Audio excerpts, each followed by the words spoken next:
반갑습니다, 여러분. 수국황후입니다. 오늘은 여러분들, 제가 이제 요즘 이렇게 많이 듣는 질문 중에 하나가, 상갓집을 가야 되는지, 아니면 상갓집을 가지 않는 게 좋은 건지. 그런데 또 어떻게 보면, 이 사람의 이렇게 경조사에 참여를 안 할 수 없는 경우가 많잖아요. 특히 남성분들. 그리고 이제 이 질문을 하시는 이제 분들은 이제 여성분들, 이제 아내분들이 많이 이제 상담 문의를 하시는데, 그래서 이제 2020년 이 경자년의 양력 7월달 기준으로만 한번 봤어요.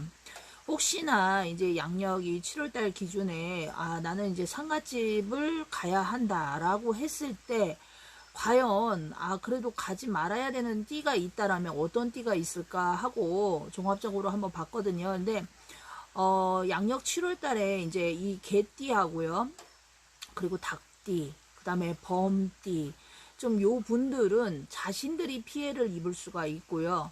간단하게 그냥 피해라고 한다라면 이야기를 하지 않겠죠. 뭔가 이제 진짜 대성통곡을 할 수도 있는 일이 일어날 수도 있기 때문에 웬만하면 상갓집을 가는 것을 좀 조심해야 되겠다라고 해서 이제 한번 봤어요.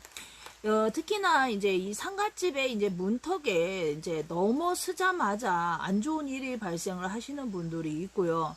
또 상갓집 문턱을 넘어서서 이제 한두 달이 지나서 또 문제가 발생하시는 분들이 있습니다. 그래서 대략적으로 자칫하면 이제 큰 사고수 또는 이별수 또는 이제 몸찐방이 들었다고 해서, 몸찐방이라는 것은 내 몸을 다칠 수가 있는 수준이에요. 그래서 이제 요럴 때는 이제 내 몸을 다쳐서 크게 흉을 가질 수가 있습니다. 그리고 이제 특히 개띠분들 같은 경우 상문 조객살이라고 해서 내 상문이 아니어도 남의 상문이 내 상문처럼 될 수 있기 때문에 요것 또한 굉장히 조심을 해야 합니다. 특히나 이제 개띠하고 닭띠하고 범띠하고 이제 요 세 띠 분들인데요. 일단 닭띠는 이제 삼재가 아무래도 이제 있잖아요. 이러다 보니까 자신이 이제 잘못될 수도 있고요. 특히 일가 친척의 이제 이 상문이라던가 아니면 친한 사람들의 뭐 지인의 상문이라던가 어떠한 상문이어도 가지 말라라고 할머니가 말씀을 하시더라고요. 왜냐하면 굉장히 좋지가 않다. 특히나 만약에 어쩔 수 없이 가야 된다라고 한다면 몸에 이제 부적을 좀 지니시고 가신다던가 아니면 이제 비방책을 조금 쓰시고 가신다던가 이제 요런 방법이 있는데, 부적 같은 경우는 당일 부적 같은 건 없어요. 그렇기 때문에 만약에 내가 7월에 조금 좋지 않다라고 한다면 이런 부적을 조금 미리 알아보시고 지니시는 것도 좋고요. 이미 지니신 분들은 크게 상관은 없을 것 같습니다.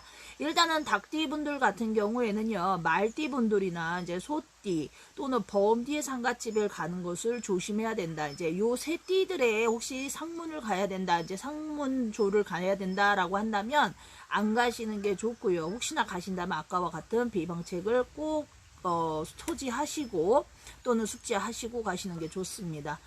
일단은 이제 범띠 같은 경우에는요, 이제 상문살에 잘못하면은 자신의 몸에 흉을 크게 가질 수가 있어요. 그래서 나를 해할 수가 있다. 특히 자살기라던가 아니면 이제 교통사고로 해서 이렇게 가신 그런 상문조를 간다라고 한다면 아무래도 이제 자신이 교통사고를 당할 수도 있고요. 또는 내 가족 중에 누군가가 다칠 수도 있고요. 그리고 기문살이 약해서 특히나 양력 7월 달에는 웬만하면 가지 않는 게 좋습니다. 우리가 이제 어찌 보면 가장 중요시 해야 되는 부분이 상문을 이제 이렇게 들었을 때 사실 막을 방법이 거의 없어요. 이제 우리가 이제 이 무속 계통에서는 무당분들이 하시는 거는 이제 상문살을 풀어주는 것 뿐인데, 사실 이것도 한 번에 다 풀린다고 볼 수는 없습니다. 제일 대화가 힘든 게 귀신들이거든요. 그래서 이게 상갓집을 가실 때 가장 중요한 것은 내 상문이든 남의 상문이든 어쨌든 상문이 들면은 일단은 굉장히 내가 조심해야 되겠다. 그리고 피할 수 있으면 피하는 게 좋고요. 이제 만약에 이제 지인분들 같은 경우에는 그냥 이제 부주금으로 그렇게 대처하시는 게 좋을 것 같습니다. 감사합니다, 여러분들.